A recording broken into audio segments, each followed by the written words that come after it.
My husband, Eli, and I were having dinner when his mother, Helen, suddenly burst into the restaurant and yelled, "Why didn't you invite me?"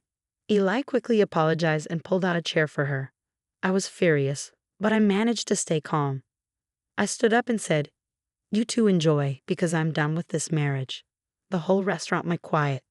I'm 34, married to Eli, who is 38. We've been married for 6 years after dating for 2. When we first met, things seemed perfect. He was kind, funny, and respectful. We hardly fought at first, except when it came to his mother, Helen. I really tried to get along with her. I'm not confrontational, and I always try to be nice. I bake pies at holidays, remember birthdays, and do small thoughtful things. But from the beginning, Helen didn't like me. She made up her mind about me without even getting to know me. When I met her for the first time, she didn't smile. She just looked me up and down and said, "You're taller than I expected." I laughed it off, thinking she was just nervous. But it got worse from there. She'd make comments like, "You don't wear makeup, that's brave," or "That's the dress you're wearing," or "You didn't use my recipe for the stuffing." She even came to our house unannounced. One time, she let herself in with a spare key Eli had given her. I was in my bathrobe and she said, "I used to wear things like that before I got married too." I begged Eli to set some boundaries, but he always said, "She means well, she's just old-fashioned, she's trying in her own way." To me, it felt like she was trying to control everything, but Eli either didn't see it or didn't care. Over time, I saw how much control she had over Eli. He wouldn't make any big decisions without checking with her first. If we planned a trip, he'd ask her if the dates were okay. I couldn't even buy a new couch without getting her opinion. She criticized everything I did, from how I folded towels to how I made eggs. And Eli, he never told her to stop. He just smiled and let me deal with it. A month ago, Eli came home and told me he had a surprise. He had made a reservation at Luca's Trattoria, the same place we went for our first anniversary. He said he wanted to reconnect. Things had been tough, and we hadn't spent time alone in a while. I was happy to hear that. Maybe he was finally ready to focus on us. I got ready, wore my favorite dress, and even curled my hair. We got to the restaurant and it felt like a nice evening. We were laughing and enjoying our drinks when suddenly we heard a loud voice from behind. "Why didn't you invite me?" Everyone turned to look. There she was, Helen, standing in the middle of the restaurant glaring at us. Eli froze. She walked up to our table and said, "You told me you were staying in tonight. You didn't say you were coming here." I couldn't say anything. My heart was pounding and I was furious. She turned to me and said, "You didn't think I'd want to be included? That's selfish." Then Eli did it. He looked at her, then at me, and pulled out an empty chair. "Just sit, Mom." "It's fine," he said. I couldn't believe it. I stood up and in a voice I didn't even recognize said, "You two enjoy, because I'm done with this marriage." And I walked out. The restaurant went completely silent. It wasn't just a few people glancing over. Everyone stopped talking. Even the clinking of silverware stopped. I didn't look back at Eli or Helen. I walked out the door and didn't stop until I reached the corner. I called an Uber and went to a friend's house. I didn't go back home that night or the next. When I finally did, Eli was waiting. He looked shocked, like I was the one who ruined the night. He said, "You embarrassed me." I replied, "You chose her." He tried to explain, saying he didn't want to make a scene and that telling her to leave would have caused more trouble. He said he didn't know what else to do. I said, "You could have stood up for me like a husband, like someone who cares." He didn't say anything. This wasn't just about one bad dinner. It was years of being ignored, pushed aside, and expected to just deal with it. I didn't scream. I didn't cry. I started planning quietly. I stopped engaging with him. No more conversations. No more pretending. I began separating everything. Finances, accounts, everything. I met with a lawyer, got documents, took pictures of everything in the house that I bought. I opened a new bank account, changed my direct deposit, got a P.O. box, and found a new apartment.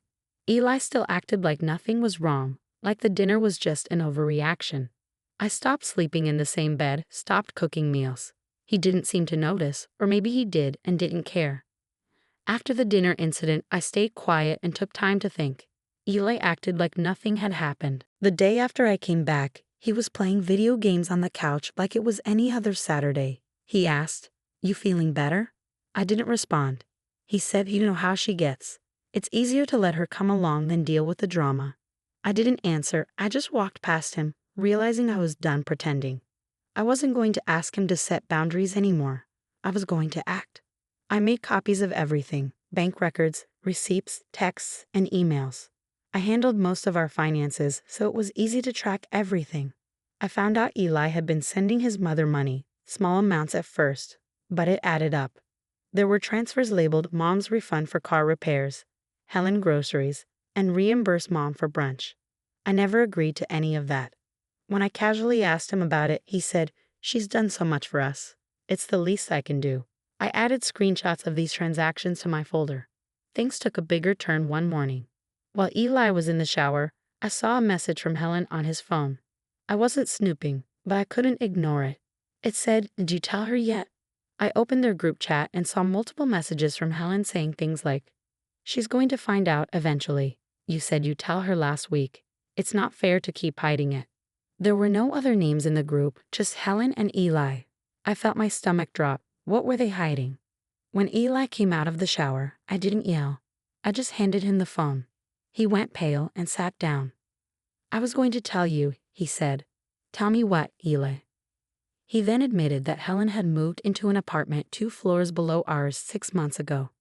She hadn't told me because she didn't want to make it awkward. She just wanted to be closer to him and keep an eye on things. I couldn't believe it. She had been watching me for 6 months, never saying a word, while Eli helped her move in and lied to me every day. I was beyond angry. He said, "I didn't think it was a big deal." "Not a big deal." I shouted. "Your mother lives in the same building, Eli. You let her stalk me and lie to me for 6 months. That night, I packed a bag and left. Since then, I've been preparing. I found a new apartment, quiet, with no mothers in sight. My lawyer has been great, handling everything step by step. But Helen? She's not taking it well. She's been sending me emails, some passive-aggressive, others downright rude. Here are a few. Marriage is about forgiveness, not throwing tantrums. You're punishing him for being a good son. You'll regret this when you're old and alone." I didn't respond. She even showed up outside my new place, standing on the sidewalk, staring up at my building. When I didn't come down, she sent me a text. "Running won't fix your attitude problem." I showed it to my lawyer, and we're documenting everything. Eli hasn't been chasing me, though. But I know he's still talking to her every day. He probably still doesn't get it. Here's where things got even messier. My lawyer found something while going through our property history. Helen's name is on the condo title. Apparently, when we bought it, Eli listed her as a silent investor to help with the down payment. But here's the kicker. I paid most of that deposit. The paperwork was filed through a friend of Helen's who works at a real estate office. I never saw the fine print. They added her name to the title without me knowing. So now it's me against Eli and Helen, and technically she has a claim on our home. She could try to block me from selling it or force Eli to keep it. My lawyer says we can fight it, but the fact that Eli signed that without telling me, it feels like he was planning this long before that restaurant scene, maybe from the start. I thought the betrayal was bad when I found out Helen had moved 2 floors below us. But I was wrong. I didn't realize how deep the situation went until this week. I thought I was just dealing with a controlling mother-in-law and a husband who couldn't stand up to her. Turns out, I was in the middle of something much more calculated. 2 days ago, Eli texted me asking to meet. He said he wanted to talk about ending things peacefully. He sounded serious, so I agreed to meet at a coffee shop, not Luca's, don't worry. He showed up with a folder and said, "I brought some papers." Nothing legal, just something to make the split smoother. I didn't touch them. I asked, "What are these?" He hesitated. "It's just a quick property settlement. My mom's lawyer helped put it together, just so we're all clear on who gets what." I opened the folder and my heart sank. It was a quick claim deed transferring my interest in the condo to Helen. He said, "You won't have to worry about the place anymore. You're moving out anyway, right? This just settles it. Clean break." I stared at him in disbelief before saying anything. "You want me to give up my home to your mother?" He shrugged. "Yeah, but it's complicated now." I closed the folder, got up, and walked out without saying a word. When I showed the folder to my lawyer, her jaw tightened. Where did he even get this? I told her Helen's lawyer had drafted it. She flipped through the pages and said, "This isn't just a quick settlement. It's a trap. If you had signed this, you'd be giving up any right to the property with no compensation. She sat back and said, "You're not divorcing just a man. You're divorcing a mother-son business operation." I started connecting the dots. I went through old emails, receipts, and forgotten conversations, and everything started clicking. When we bought the condo, Helen insisted we use her friend's real estate office. She said, "They'll give you a better rate."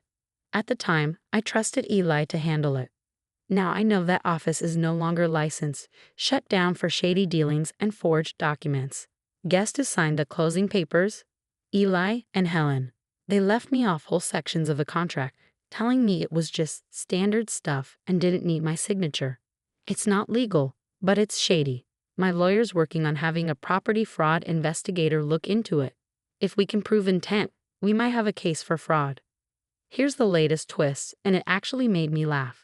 Apparently, Helen tried to list the condo for sale last week without me knowing. A neighbor texted me, confused, saying, "I saw a for sale sign outside your unit. Are you moving?"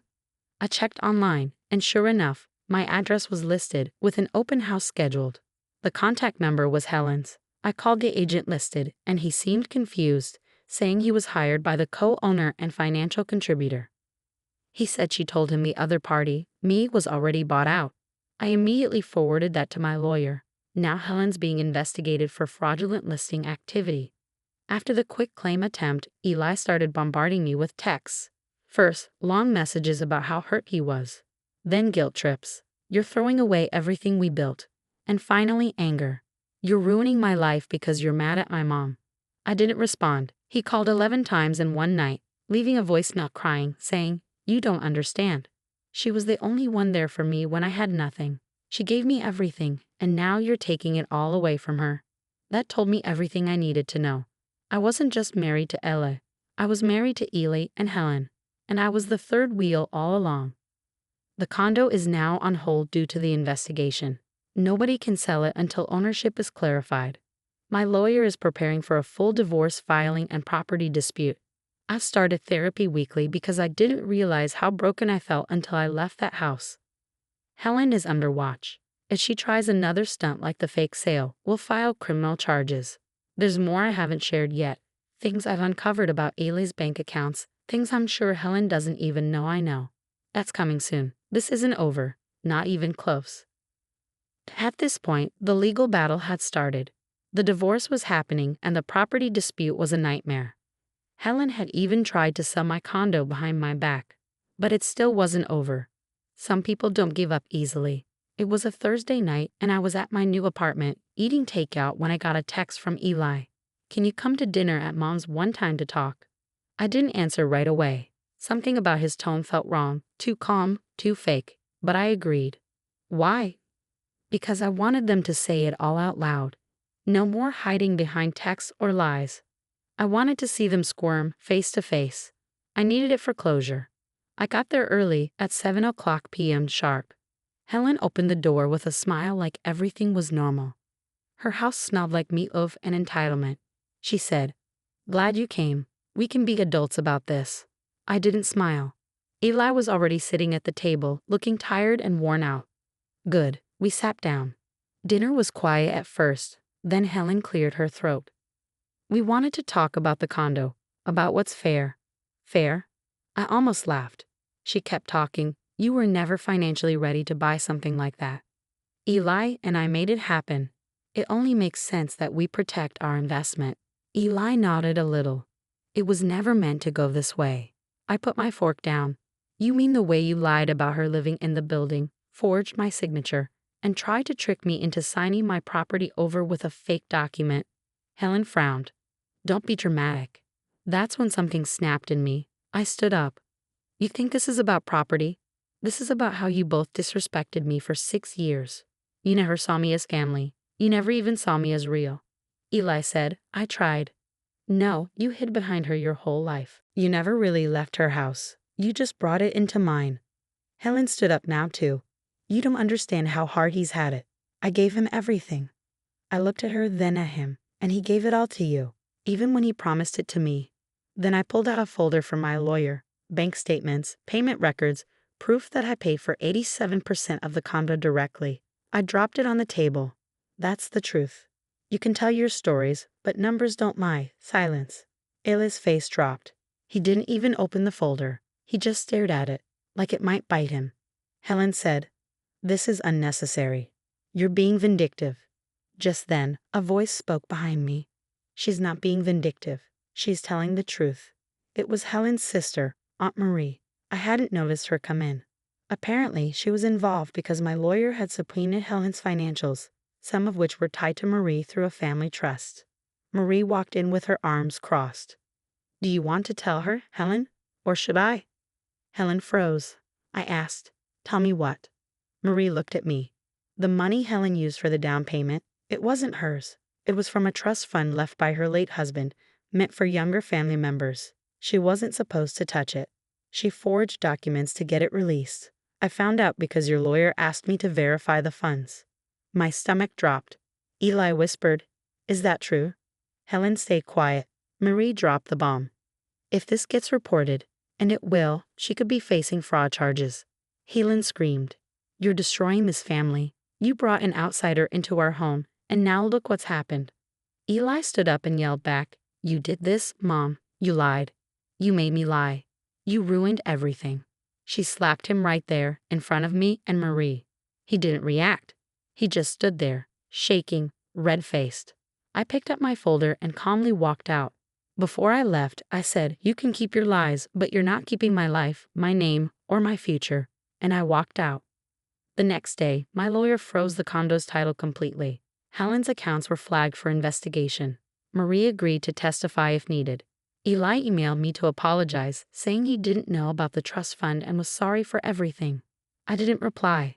Instead, I signed the final divorce papers, had them delivered to his new P.O. box, and changed my last name back the next day.